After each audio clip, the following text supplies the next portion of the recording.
welcome to this Sunday's Sunday Catechism. We're on to question 94, a subject that is of controversy to a lot of people, and that's the question of baptism. So let's just ask the question 94. What is baptism?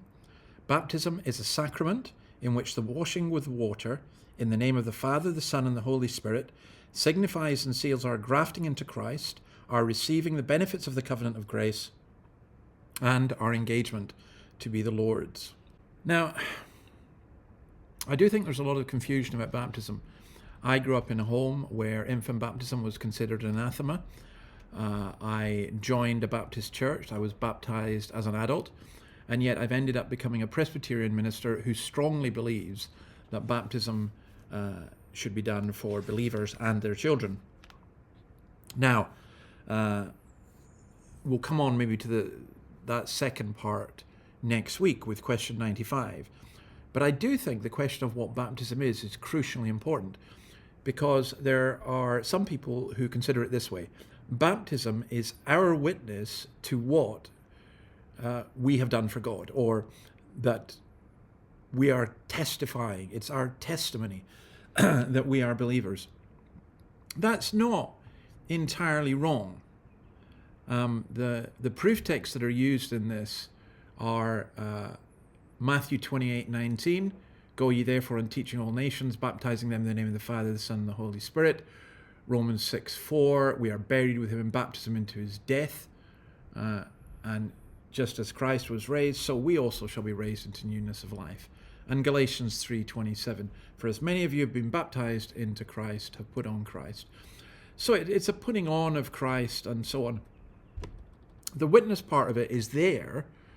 You know, we are testifying that we have become believers, at least. But I don't think that's the fundamental part, and I think the Catechism has got it right here. Baptism, first of all, has to be in the name of the triune God, the Father, the Son, and the Holy Spirit. It's a sign and a seal of our engrafting into Christ.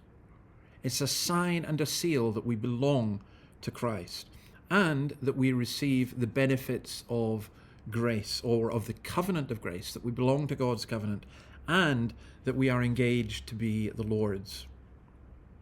So there is in baptism, I think there is a sign of sin being removed, of being made dead to sin. It's a sign of belonging to Christ. And I do see it in that engagement to the Lord. I mean, I've got a wedding ring here. If you have an engagement ring, it's saying that you are engaged to be married to somebody. And I think baptism is a sign that we are engaged to belong to the Lord. Baptism doesn't save us. The water is not magical. Just by being baptized does not mean that you are a Christian. And there are people who get to heaven without being baptized, for example, the thief on the cross. But baptism is an important sign and seal, and for any Christian to say, well, we don't want that or we don't need that, I think it's much more than just a sign of our conversion or our witness to God. I think it is also a seal that God has given to us. And as I say, next week we'll look at who should be the recipients of baptism, which I guess is the more controversial part of this. But actually, once you work out what baptism is, then the recipient shouldn't be that much of a difficulty. So, God bless you. See you next week as we continue to look at the Shorter Catechism and the question of baptism. Bye.